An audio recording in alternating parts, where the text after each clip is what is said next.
19 जनवरी 2016 पहलगाम, जम्मू कश्मीर। खूबसूरत जगह, ऐसी जगह कौन नहीं पसंद करेगा। बेहतरीन पहलगाम, मैं वापस आऊंगी। रात काफी हो चुकी थी। वरुणा अपने आईपैड पर कुछ लिख रही थी। वो अपने फेसबुक पेज पर एक तस्वीर पोस्ट कर रही थी। तस्वीर में कछुए से भरे लिद्दर नदी के किनारे बिखरे पत्थरों पर 3 लड़कियां बैठी हुई दिखाई दे रही थी। सर्दियों की धूप में उनके चेहरे लाल लग रहे थे। उन्होंने घाटी में कुछ ही घंटे बिताए थे, लेकिन जंगलों से भरे बर्फीले पहाड़ों के ऊपर सूरज का दिलकश नजारा उनके लिए जाना पहचाना बन चुका था। वरुणा ने अपने दोस्त की तरह कहा, उबाऊ खूबसूरती, क्योंकि अब उसे हर मोड़ पर ऐसे ही खूबसूरत नजारे देखने को मिल रहे थे। वरुणा के दोनों दोस्त अपने अपने कमरों में सो रहे थे। वरुणा बड़े देर तक उस तस्वीर को घूरती रही। वो अपनी उंगलियों से उस तस्वीर को बढ़ाकर अपने चेहरे को देख रही थी। स्क्रीन पूरी तरह उसके चेहरे से भर चुका था। ये मुस्कुराहट तो बहुत बड़ी है। वरुणा अपने आप से थोड़ी घबराई हुई बात कर रही थी। एक पल को उसने फोटो को हटाने का इरादा किया, लेकिन फिर उसने अपना इरादा बदल दिया। उसके आईपैड पर ढेर सारे लाइक्स आ रहे थे, जिन्हें देखकर वो मन ही मन संतुष्ट हो रही थी। कुतिया, तुमने मुझे क्यों नहीं साथ लिया? किसी ने कमेंट किया। उम्मीद करता हूँ कि तुम मछलियों का नजारा ले रही होगी और घुड़सवारी में मस्त होगी। मेरे लिए कश्मीर से कुछ लेकर आना। अरे कुछ भी, किसी तीसरे ने कमेंट में लिखा। स्क्रीन पर कमेंट और पीली स्माइली हर तरफ दिखाई दे रहे थे। देर रात फेसबुक पर वरुणा के तरह तरह के दोस्त एक दूसरे से बातचीत में लगे हुए थे। इनमें से कुछ उसके सहपाठी थे, कुछ सगे संबंधी, पुराने बॉयफ्रेंड तो कुछ साथ काम करने वाले लोग। 20 मिनट के अंदर करीब 100 कमेंट आ चुके थे। एक ग्रुप में तो कश्मीर जैसी खूबसूरत जगह पर हो रही हिंसा के बारे में भी बहस चल रही थी। वरुणा को जमाई आ रही थी।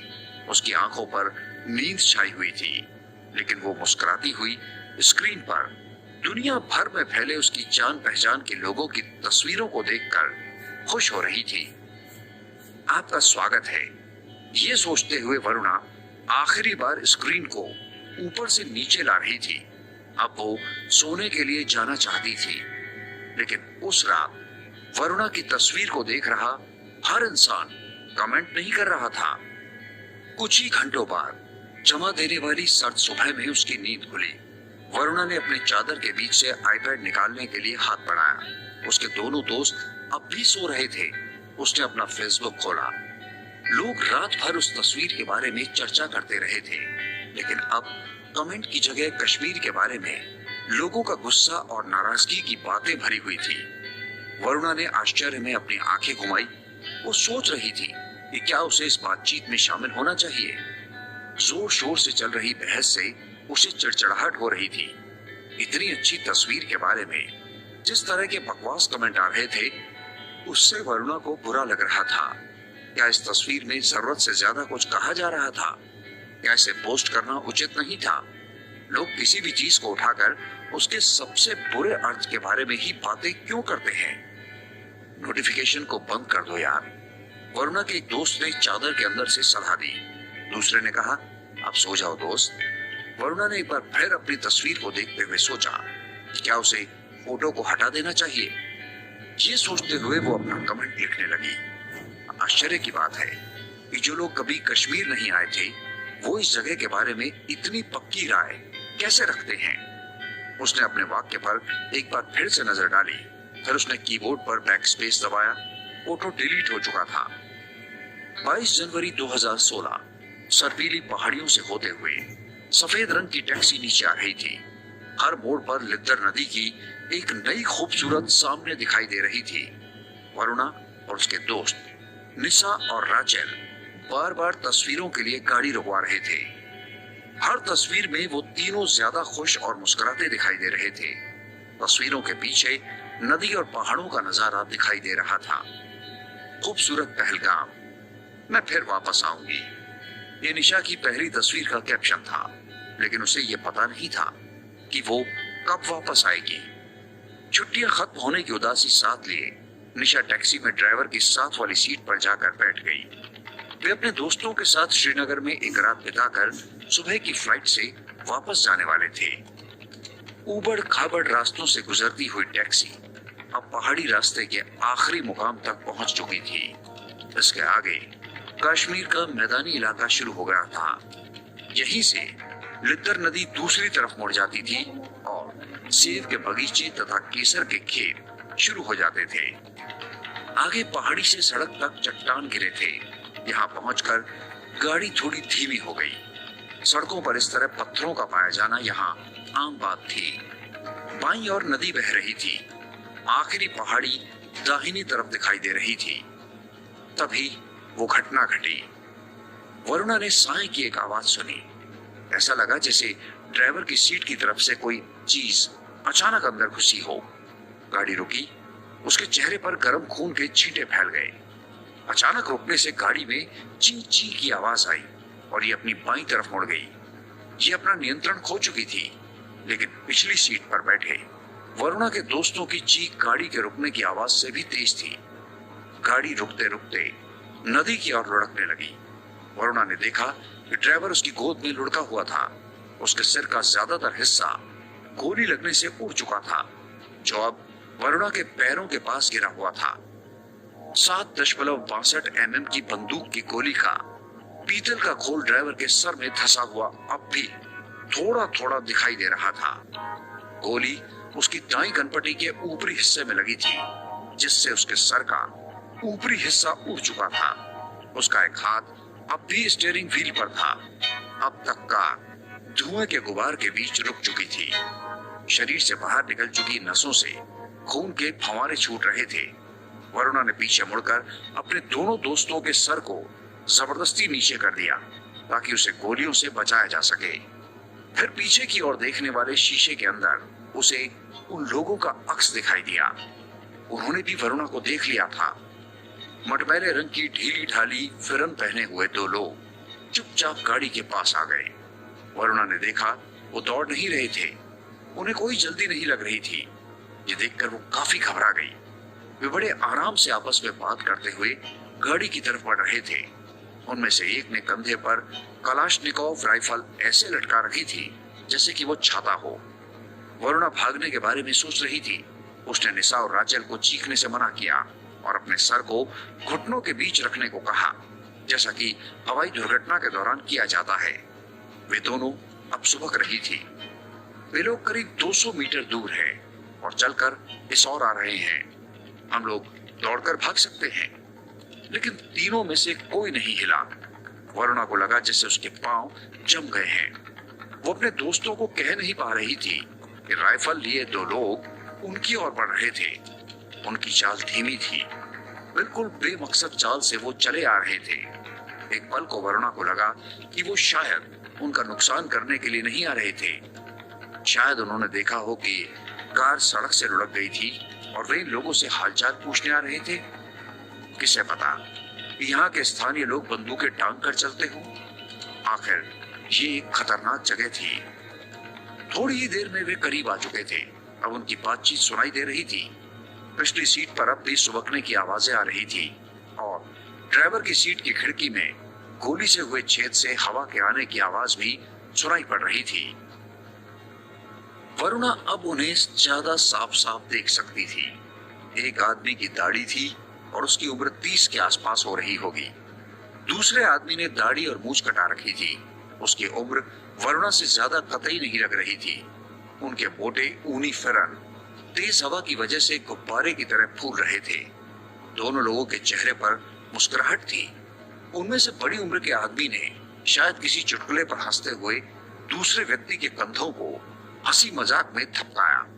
अब वे टैक्सी के पास पहुंच चुके थे, जिसका काफी नुकसान हो चुका था।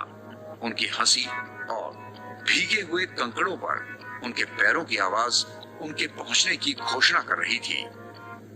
वरुणा ने टैक्सी के पिछले शीशे में खून से सना अपना चेहरा देखा।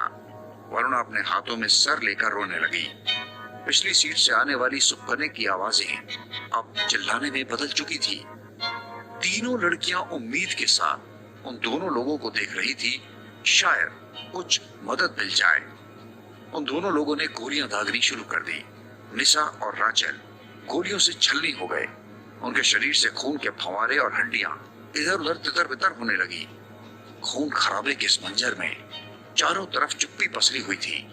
नदी के पानी की कलकल और हवा की साए साए राइफल की गोलियों की सनसनाहट का साथ दे रही थी।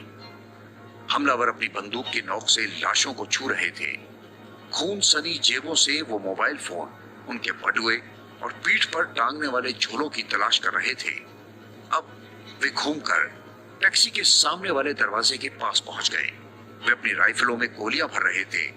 सामने की सीट का दरवाजा खोलते ही उन्होंने वरुणा को देखा, जो अपना सर झुकाए बैठी थी। उसके बालों ने चेहरे को ढक रखा था। वो अपनी जिंदगी के आखिरी पल का इंतजार कर रही थी, लेकिन उसे लगा कि किसी ने उसकी बाहें थपथपाई। वरुणा ने आंखें खोली तो सामने दो मुस्कुराते चेहरे नजर आए। राइफलें वापस उनके कंधों पर लटक रही थी। अब उनकी नाल दूसरी तरफ थी। नुकसान का खतरा नहीं लग रहा था। बस मेरे साथ चलो, तुम्हें कोई परेशानी नहीं होगी, उनमें से एक ने मुस्कुराते हुए कहा। टैक्सी से बाहर निकलते ही उन्होंने उसके हाथ पैर बांध दिए और मुंह बंद कर दिया। एक ने अपना मोबाइल फोन निकालकर जल्दी से किसी को एक संदेश दिया। 6 मिनट बाद सामान ढोने वाली एक वैन सड़क के मोड़ पर पहुंच चुकी थी। वो उनकी ओर आ रहा था। अब हम चलते हैं, सब ठीक है, उनमें से एक ने कहा। उन्होंने वरुणा के सर को बोरी से ढककर उसे वैन में डाल दिया। कंधों पर टांगने वाले झोले भी उन्होंने वैन में डाल दी और खुद भी गाड़ी में बैठ गए। गाड़ी वापस नदी के किनारे उसी रास्ते पर चल पड़ी जिस तरफ से वे लोग आए थे। जल्द ही गाड़ी ने गियर बदला और तेज रफ्तार में चलने लगी। वरुणा बिल्कुल चुपचाप थी। 22 जनवरी 2016, पुलिस मुख्यालय श्रीनगर। उफ, क्या तुम यकीन के साथ कह सकते हो? देखो, फिर से जांच करो, कहीं इसमें कोई जाति मामला तो नहीं। जम्मू कश्मीर पुलिस के मुखिया अपने नीचे के अफसर को फोन पर डांट रहे थे। शुरुआती जांच की रिपोर्ट आ चुकी थी, जो बस एक पन्ने की थी। इसके साथ तस्वीरों के 6 प्रिंट आउट भी थे। गाड़ी, ड्राइवर, 2 जवान लड़कियां, बुलेट के खोल, टायरों के निशान, खून के धब्बे। अजीब सी स्थिति थी। जिस सूबे में हर रोज हिंसा की असामान्य घटनाएं रोज रोज होती हों, वहां मुट्ठी भर फौजी शांति बनाए रखने की हर मुमकिन कोशिश कर रहे थे। पुलिस और फौजी मिलकर काम करते हैं और कई बार उनके काम एक दूसरे से मिलते जुलते होते हैं। 1995 में हुई सैलानियों की हत्या के बाद एक बार फिर वैसा ही गंदा सा एहसास आज फिर हो रहा था। वो समझ रहे थे कि खौफ का आलम इस धरती पर हर तरफ एक कोहरे की तरफ हर चीज को ढक लेने वाला था। अब्दुल्ला व्यस्त रहने वाले इंसान थे। वे हमेशा अपने मातहतों को कुछ खास ढंग की घटनाओं के बारे में सूचनाएं देने को कहा करते थे। अपने काम और इस जगह की वजह से वो काफी कठोर बन चुके थे। वैसे हिंसा की घटनाएं उन्हें अब असंतुलित नहीं किया करती थी, लेकिन इस ताजा घटना ने जनवरी के ठंडे महीने में भी श्रीनगर में उनके पसीने छुड़ा दिए थे। अपने रोजाना के आदेश फोन पर कहकर पुलिस प्रमुख ने फोन रख दिया। वक्त जैसे पल भर के लिए जम गया था। अगर ये सच्ची घटना थी तो 20 साल में पहली बार जम्मू कश्मीर में सैलानियों की हत्या की गई थी। इसका बड़ा खामियाजा कई स्तरों पर भुगतना होगा, क्योंकि खून केवल खून तक नहीं रुकता। कम से कम कश्मीर घाटी में तो बिल्कुल नहीं। इस बार तो 2 सैलानी थे, 2 बाहर के व्यक्ति। अब्दुल्ला लकड़ी की दीवारों से सजे अपने विशाल ऑफिस में बेचैनी से चहलकदमी कर रहे थे। अब्दुल्ला को एक बात अच्छी तरह पता थी कि दिल्ली में सुरक्षित बैठे लोग इसके ऊपर जरूरत से ज्यादा प्रतिक्रिया करेंगे और भी ज्यादा खून बहेगा और ज्यादा मौतें होंगी। उन्हें एहसास हुआ कि इन सब में कहीं ना कहीं वो भी शामिल होंगे। इसके कुछ परिणाम तो ऐसे होने वाले थे जिन पर उनका कोई भी नियंत्रण नहीं था। अब हर साल कश्मीर आने वाले सैलानियों की थोड़ी सी संख्या और भी कम हो जाने वाली थी। वो भी कुछ बचने वाला नहीं था। अब्दुल्ला और भी सूचनाओं के आने का इंतजार कर रहे थे, लेकिन उन्हें पता था कि एक काम करना जरूरी था। मीडिया के पहले आवश्यक था कि यह सूचना अपने ऊपर के अधिकारियों तक पहुंचा दी जाए। वो अपनी मेज की ओर गए। फोन उठाकर उन्होंने दिल्ली में गृह मंत्रालय के अधिकारियों से बात करवाने का आदेश दिया। जब तक वो कुछ सोच पाते, फोन का दिल्ली से संपर्क हो चुका था। भारत के सबसे संवेदनशील तरीके से सुरक्षित राज्य के पुलिस प्रमुख ने गृह सचिव से गंभीर फुसफुसाहट में बात करनी शुरू की। जिस समय गृह मंत्रालय के सर्वोच्च अधिकारी पुलिस प्रमुख की बातें सुन रहे थे, उसी समय उनके कंप्यूटर पर ईमेल आया, जिसमें एक रिपोर्ट तथा कुछ तस्वीरें संलग्न थी। गृह सचिव ने पुलिस प्रधान को थोड़ी देर होल्ड पर रखकर दूसरे टेलीफोन लाइन से श्रीनगर स्टेशन के इंटेलिजेंस ब्यूरो के अधिकारी से बातचीत करनी शुरू कर दी। वो ब्यूरो के अधिकारी से मारे गए लोगों की पहचान से संबंधित उपलब्ध सूचनाएं मांग रहे थे। पूरे इलाके पर घेरा डाल दो और हर तरफ खोजबीन शुरू कर दो। 25 किलोमीटर के दायरे में हर व्यक्ति से पूछताछ करो। मारे जाने वाले लोगों के बारे में और जानकारी मिलने के बाद हम आगे की कार्रवाई करेंगे। गृह सचिव की बात सुनकर पुलिस प्रमुख ने फोन रख दिया। गृह सचिव जानते थे कि अपने बॉस गृह मंत्री को इस वक्त परेशान करने में कोई दिक्कत नहीं थी। हालांकि वे इजराइल की यात्रा पर थे। गृह सचिव ने तस्वीरों और रिपोर्ट के साथ अपना एक नोट संलग्न किया और उसे अपने सुरक्षित आंतरिक सूचना तंत्र के द्वारा मंत्री को भेज दिया। संदेश में लिखा था, केवल गृह मंत्री के देखने के लिए तत्काल। 13 मिनट बाद गृह सचिव को श्रीनगर से सूचना मिली। मरने वालों की शिनाख्त और अन्य सूचनाएं मेल से आपको भेज दी गई हैं। इंटेलिजेंस ब्यूरो के अधिकारी ने संदेश भेजा था। क्या हमें पता है कि ये लोग कहां से आए थे? तीनों लड़कियां दिल्ली से थी। उनकी फ्लाइट, होटल बुकिंग तथा दूसरी सूचनाएं आपको मेल से भेज दी गई हैं। 3। हाँ, 3। तीसरी कहाँ है? उसका कोई अता पता नहीं है। तीनों लड़कियां टैक्सी से साथ निकली थी। लगता है कि उसका अपहरण किया गया है। गृह सचिव ने ईमेल खोलकर इंटेलिजेंस ब्यूरो की रिपोर्ट देखी। पेज पर नजर दौड़ाकर उन्होंने अपने काम की सूचना देखने की कोशिश की। शारीरिक स्थिति 2 मृत, 1 लापता। मृतक की पहचान सुश्री राचेल रोजारियो, उम्र 25 साल।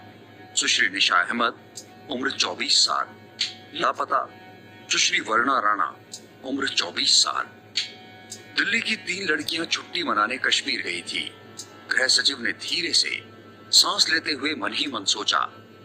ये अपनी कुर्सी पर बैठकर सोचने लगे कि आगे क्या होगा, क्योंकि इस व्यवस्था में तो अपहरणों से निपटने का कोई अनुभव ही नहीं था। वो खुद 40 सालों से इस व्यवस्था के हिस्सा रहे थे। इस तरह की घटनाओं के होने पर व्यवस्था पूरी तरह ऊहापोह की स्थिति में पहुंच जाती थी। परस्पर विरोधी बातें होने लगती थी। उन्हें कोई न कोई योजना बनानी ही होगी। ये सोचते हुए उन्होंने ये रिपोर्ट श्रीनगर के पुलिस चीफ को भेज दी। फोन की घंटी बजी। इंटेलिजेंस ब्यूरो के अधिकारी ने श्रीनगर से फिर फोन किया। जासूसी काम करने वाले अधिकारियों को ऐसी ट्रेनिंग दी जाती है कि मुश्किल हालातों में भी उनकी आवाज कांपती रही और उनकी मानसिक स्थिति का अंदाजा नहीं लगाया जा सकता। गृह सचिव अपने को मजबूत कर रहे थे। पता नहीं कौन सी बात सुननी पड़े। सर, लापता लड़की के बारे में और सूचना मिली है। वरुणा राणा नौसेना प्रमुख की बेटी है। अधिकारी ने गृह सचिव को सूचित किया। अगर वीडियो पसंद आया है तो लाइक करें, सब्सक्राइब करें और बेल आइकन को दबाना बिल्कुल ना भूलें।